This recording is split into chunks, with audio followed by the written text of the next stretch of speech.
नमस्कार मित्रांनो, सगळ्यांचे स्वागत माझ्या कॉमन मॅन या यूट्यूब चॅनलवर. मित्रांनो, आता शरद पवार यांच्या बाबतीत अनेक आडाखे बांधले जात आहेत. याचं कारणच आहे, नुकतंच शरद पवार यांनी जे विधान केलेलं आहे आणि त्या विधानात त्यांनी असं म्हटलंय की निवडणुकांनंतर बरेच प्रादेशिक पक्ष किंवा अनेक किंवा बहुतेक बहुतेक काही प्रादेशिक पक्ष हे काँग्रेसमध्ये विलीन होतील. ताबडतोब त्यांच्या वक्तव्याचा अर्थ काढण्याला सुरुवात झाली. त्यांचं वक्तव्य नेमकं कुठल्या संदर्भात असेल, ते काय सांगू इच्छित असतील. काही लोकांना असंही वाटतंय की शरद पवार यांनी आता हार मान्य केलेली आहे. होय, म्हणजे लोकसभेच्या निवडणुकात जी इंडिया आघाडी आहे ती सपशेल हारणार आहे आणि त्यातल्या त्यात काँग्रेस आणि दुसरा एखादा पक्ष त्यातल्या त्यात टीएमसी सन्मान्य जागा मिळवू शकतील. सन्मान्याचा अर्थ सरकार बनवण्यात का नाही, सन्मान्य म्हणजे 30-40 अशा जागा मिळू शकतील आणि इतर सगळे पक्ष 5, 10, 2, 4 असे असतील प्रादेशिक पक्ष. आणि म्हणून कदाचित त्यांनी विधान केलं की आता वेगवेगळे पक्ष मिळून आघाडी बनवण्यापेक्षा, वेगवेगळे 10 पक्ष बनवून आघाडी बनवण्यापेक्षा एकच काँग्रेस पक्ष आपण मजबूत केला पाहिजे. शरद पवारांच्या डोक्यात हा किडा याचं कारण आहेच, स्वाभाविक आहे. नरेंद्र मोदी यांनी जी 400 पार ही घोषणा केलेली आहे आणि मतदानाचा आकडा मात्र कमी आहे. 2019च्या तुलनेत मतदान घटलेलं आढळतंय सगळीकडेच. काही ठिकाणी थोडंसं वाढ देखील झाली त्याच्यामध्ये, किंवा आश्चर्यकारक अशी वाढ असेल, पण एकंदरीत तुलनेत बघता मतदानाचा टक्का घसरलेला आहे, सरासरी घसरलेला आहे. हे तुमच्या सगळ्यांच्या लक्षात आलं असेल. आणि त्यावरून देखील आता आडाखे बांधले जात आहेत की महाविकास आघाडीचे समर्थक इतके उदासीन आहेत मतदानाबाबत की मोदींची जी आक्रमक घोषणा आहे, इस बार 400 पार, 4 जून 400 पार, ती प्रत्यक्षात उतरणार आहे असं त्यांनी गृहीत धरलेलं आहे. भरपूर भरघोस मतांनी एनडीए आघाडी किंवा भारतीय जनता पार्टी ही विजय होणार आहे आणि त्यामुळे आपण उगाचच मतदानाला जायचं आणि आपलं मत वाया घालवायचं इंडिया आघाडीला किंवा काँग्रेसला किंवा काँग्रेस समर्थक पक्षांना, त्यापेक्षा आपलं उन्हाताणाचं घरीच बसलेलं बरं असं अनेकांनी पसंत केलेलं दिसतंय, असं एक गट म्हणतोय. दुसरा एक गट आहे, त्याचं म्हणणं आहे की यावेळी एक गठ्ठा मतदान होतंय ते सगळं इंडिया आघाडीला होतंय आणि एनडीएचे समर्थक लोक बाहेर पडत नाहीत. अर्थात शरद पवार यांनी जे वक्तव्य केले ते अतिशय सूचक आहे बरं का. म्हणजे त्याच्यावरून माझं असं म्हणणं आहे की शरद पवार यांनी आधी दार वाजवलेलं आहे. दार वाजवलेलं आहे. दार वाजवल्यासारखंच ना. अनेक पक्ष विलीन होतील असं विधान करणं म्हणजे काँग्रेसचा दरवाजा ठोठवण्याची तयारी आहे किंवा ठोठवलेला आहे. मग शिवसेना कोणती? उद्धव बाळासाहेब ठाकरे यांचा गट, यांची शिवसेना सामील होणार काय, हा दुसरा प्रश्न आहे. अनेक पक्ष, काही पक्ष, बहुतेक पक्ष हा शब्द फसवा आहे ना. म्हणजे त्यांना स्वतःला इच्छा आहे नक्की. पण ज्यावेळी विचारलं गेलं शरद पवार यांना आपले देखील इच्छा आहे काय, तेव्हा ते म्हणाले आमची विचारसरणी सारखी आहे, आमची विचारधारा सारखी आहे. विजय वडेट्टीवार देखील पुढे आले लगेच की मूळ गांधींची विचारधाराच आहे शरद पवार यांची देखील. याचा सरळ आणि स्पष्ट अर्थ काय निघतो? प्रादेशिक पक्ष विलीन होते याचा सरळ अर्थ आहे की शरद पवारांनी हार मान्य केली आहे काय. बघा, तुम्ही ठरवू शकता हार मान्य केली आहे काय, की मग त्यांना काही भलतं सुचवायचंय. भलतं सुचायचा अर्थ असा आहे की शरद पवार काँग्रेसमध्ये विलीन होतील आणि मग काँग्रेसचा ताबा घेतील. शक्यता आहे बरं का. शरद पवार काँग्रेसचा ताबा घेऊ शकतात. मूळचे काँग्रेसीच आहेत. काँग्रेसला मध्ये होते, सोडचिठ्ठी दिली, पुन्हा गेले, पुन्हा हे घडलंय. पण मूळचे काँग्रेसी म्हणूनच पुढे आलेले आहेत शरद पवार.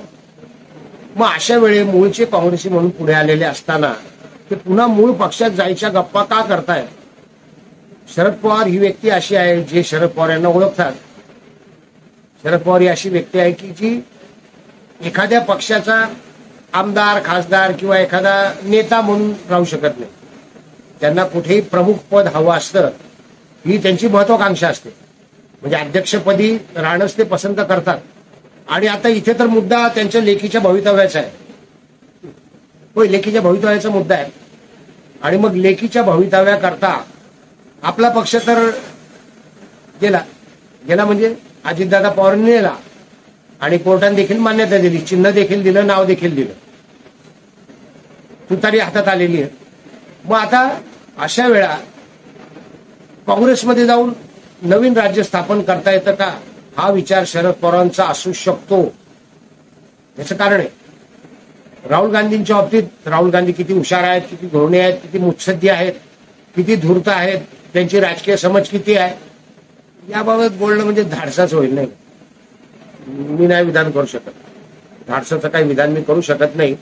राहुल गांधींच्या मुत्सद्दीपणाबद्दल, दूरदृष्टीपणाबद्दल, त्यांच्या हुशारीबद्दल, राजकीय समज, राजकीय ज्ञान याबद्दल तुम्हाला काय विचार करायचा तो करा. मी काही नावाने ठेवते आणि मी काही त्याबाबत विधानही करू इच्छित नाही. आणि मग अशा वेळी राहुल गांधींच्या पक्षात, राहुल गांधींचाच पक्ष किंवा गांधींच्या पक्षात असं म्हणूया, जो नेहरूंपासून सुरू झाला, महात्मा गांधी, नेहरू, मग इंदिरा गांधी, राजीव गांधी, सोनिया गांधी, आता राहुल गांधी आणि प्रियंका गांधी, नंतर वाड्रांमधले देखील येणारच आहेत ते गांधींचा पक्ष म्हणून.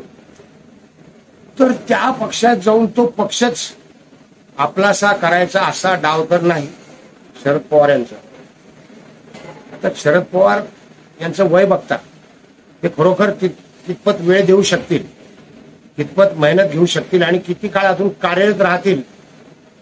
त्यांनी खरं तर अजून 50 वर्ष राजकारणात राहावं, कार्यरत राहावं अशी माझी इच्छा आहे, प्रार्थना आहे.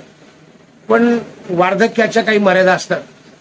आता मध्ये प्रचारानंतर देखील त्यांना एक दिवस विश्रांती घ्यावी लागली. त्यांची तब्येत थोडीशी बिघडली होती, चिंताजनक असं थोडंसं वातावरण निर्माण केलं होतं. पण तसं काही झालेलं नाही, ते ठणठणीत होतीलच नक्की. त्यांच्या समर्थकांच्या आशीर्वाद, त्यांची प्रार्थना सगळ्या आहेतच. तर शरद पवार लेखीसाठी आता काँग्रेसमध्ये जाणार का, पुन्हा एकदा काँग्रेसचे पाय धरणार का नाही म्हणत मी. यशवंतराव चव्हाण जेव्हा पुन्हा काँग्रेसमध्ये गेले तेव्हा ते पाय धरल्यासारखे गेले होते. शरद पवार सन्मानाने जातील की पाय धरल्यासारखे जातील हे त्यांना ठरवू देत. पण त्यातून एक नक्की गोष्ट लक्षात येते की शरद पवार यांनी निवडणुकीतली हार मान्य केलेली आहे.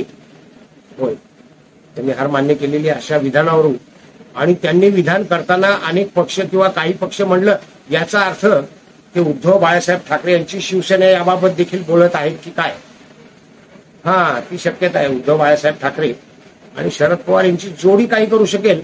आणि सोबतीला मोठे महान योद्धे आहेत. महान योद्धे कोण? संजय राऊत साहेब आहेत, महान योद्धे जितेंद्र आव्हाड साहेब आहेत, कोल्हे साहेब आहेत. यांच्या मदतीने काँग्रेस काबीज करणार काय? कारण काँग्रेसमध्ये आता ज्येष्ठ नेते फारसे उरलेले नाहीयेत. नवीन नेतृत्व आहे, त्यांचं कर्तृत्व सांगण्याजोगं नाही. नवीन नेतृत्वाचं कर्तृत्व. अनेक लोक काँग्रेस पक्ष सोडून जात आहेत आणि शरद पवार जेव्हा काँग्रेसमध्ये जाण्याची भाषा करतायत, विलीन होण्याची भाषा करतायत, त्यांनी अजून स्वतः जाणार सांगितलं नाही, पण त्यांचं विधान हे सूचक आहे. त्यांनी दार वाजवलेलं आहे, मगाशी म्हणलं तसं त्यांनी दार ठोठावलेलं आहे काँग्रेसचं, तसं त्यांनी सूचित केलेलं आहे.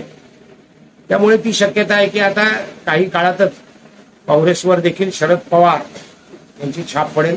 शरद पवार, उद्धव बाळासाहेब ठाकरे, संजय राऊत हे सगळे काँग्रेसचा ताबा घ्यायला उत्सुक आहेत काय, आणि तसं घडेल काय, घडू देतील काय सोनिया गांधी, राहुल गांधी, प्रियंका गांधी आणि काँग्रेसचे जे काही शिल्लक नेते आहेत दिग्विजयपासून, आणि एक सॅम पित्रोदा बसलेत परदेशात, त्यांचे विधानाने आज अजून खळबळ होईल. त्याबाबत एक व्हिडिओ बनवणारच आहे, किंवा त्याच्या आधीच काही ज्येष्ठ युट्यूबर आहेत ते बनवतीलच व्हिडिओ. तर शरद पवार यांनी जे दार ठोठवलेलं आहे ते काँग्रेस उघडेल काय, आणि उघडलं तर काँग्रेस टिकेल काय? ती शरद पवार यांच्या ताब्यात जाईल, सुप्रियाताई सुळे यांच्या ताब्यात जाईल. इंटरेस्टिंग आहे बघणं. याच्यात काही ठिकाणी तुम्हाला असे वाटेल की मी अतिशयोक्ती करतोय, पण शरद पवार यांच्या बाबतीत काहीही शक्य आहे. त्यामुळे अतिशयोक्तीचा प्रश्नच येत नाही. व्हिडिओ आवडला असेल तर लाईक करा, शेअर करा, सबस्क्राईब करा. व्हिडिओत नवीन व्हिडिओ कॉमेंट सर. धन्यवाद.